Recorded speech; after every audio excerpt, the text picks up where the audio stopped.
Thank you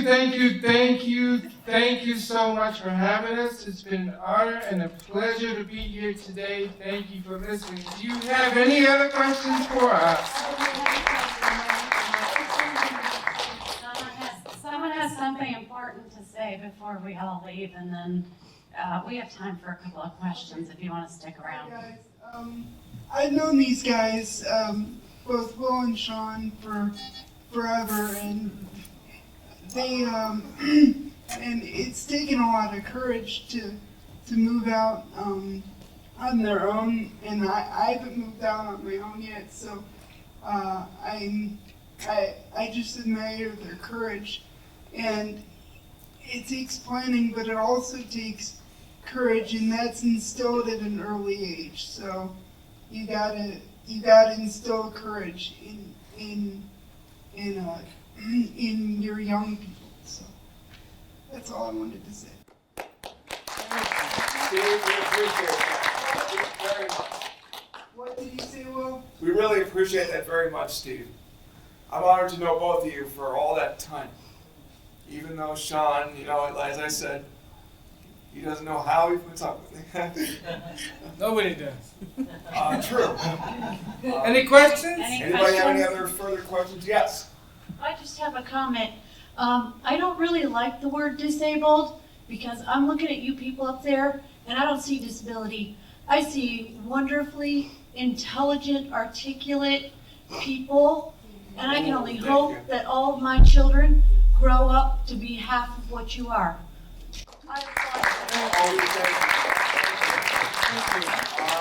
other questions or? For the two young ladies with autism, Grace and Molly, at what age were you aware of that, and did that discussion go? Because I think that's an important aspect when it's a more hidden challenge, that some people don't talk about it, some people do talk about it. What was your experience? So I had been going to see, I think my first psychologist was when I was 4 because I had an irrational fear of thunderstorms that we now know was sensory issues. However, the first time I knew I had autism was in 4th grade. I had read a Princess Diaries book where she did a report on Asperger's, and I read the whole list, and I went to my mom and was like, I have Asperger's, I totally have this, and my mom's like, no, you don't. And then in 6th grade, we went to an autism specialist, right, and it turns out, yes, I did. So I kind of always knew that I was different, especially when in school, when like 3rd, 4th grade, I had 5th grade, the problems really did start in middle school. I had friends, I had people who wanted to hang out with me, and then they kind of started to realize that I'm more than weird. I have literally no social skills, and kind of fell off the radar until I ended up going to the 2nd high school, which is actually where I met my fiance. So I didn't learn anything the 2 years there, but I definitely worked on social skills, so that really helped. Yeah, it was on academic watch. It wasn't the greatest school that you could go to for an education, but I definitely learned a lot about how to interact with people, especially people who were different than me, because I grew up in Beechwood. I'm Jewish, and I ended up going to a school in Cleveland, the west side of Cleveland, where nobody had ever met someone like me. So just my whole life, I was always different, no matter what the situation was. So that's how I kind of realized what autism was. I think I went on a total tangent. I'm sorry. It's been a long day. It's great. I think I was diagnosed as soon as I was born in China. My mom adopted all of my sisters. I can't imagine how long and untiring that took. If only I could never do that. But I was diagnosed. My mom read a lot about autism. She's a very learned woman, and she kind of knew when I was a very sick baby, and so when I was adopted and when I was 16 months old, she immediately had me checked out and diagnosed as a little over 2 years old. I was 4 years old when I was actually diagnosed, but the symptoms were screaming autism. But I didn't realize I had autism, and I knew I had autism intellectually, but I didn't know about self-advocacy or about how I could change or how could I make my future a better place. Until I read a book that screamed me, which was All Cats Have Asperger's Syndrome.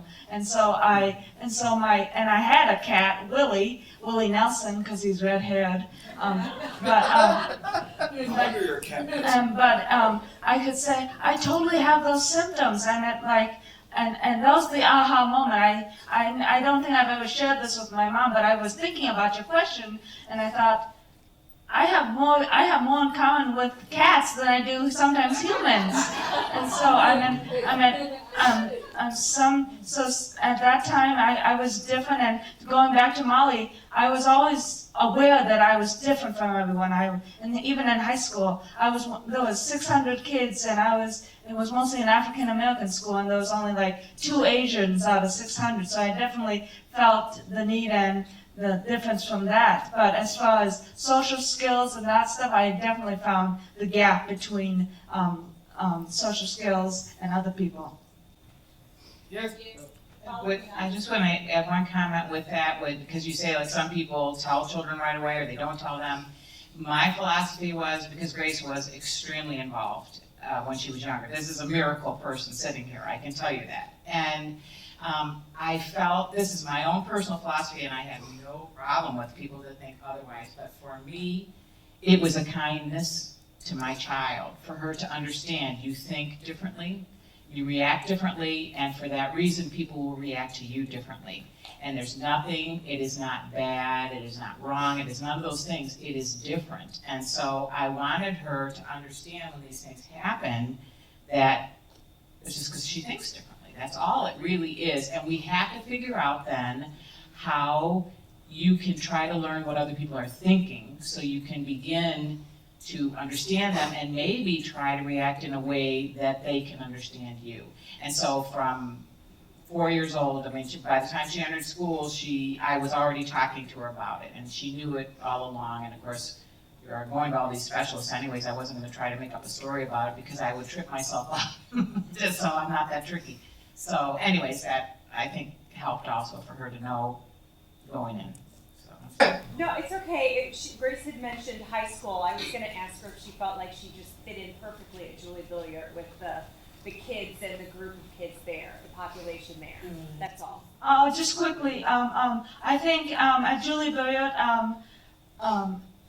Julie Billiard has changed this. Now they have 2 campuses, Yes. one in Akron, and so one of the things that has changed, when I was there, I thought I fit in as far as a lot of people had ADHD, they had higher level thinking. I was able to take advanced math classes, take honors, different kinds of classes as far as academics. And so they saw that my disability didn't transfer over to my academics. So I really appreciated that, and they helped me. As I said, they helped me see my talents. Like I sang for a lot of I acted in a lot of roles for pageantries and Christmas and Easter things. But I think Julie Billiard has changed a lot in the fact that they've lost a lot of the founders, the Notre Dame sisters.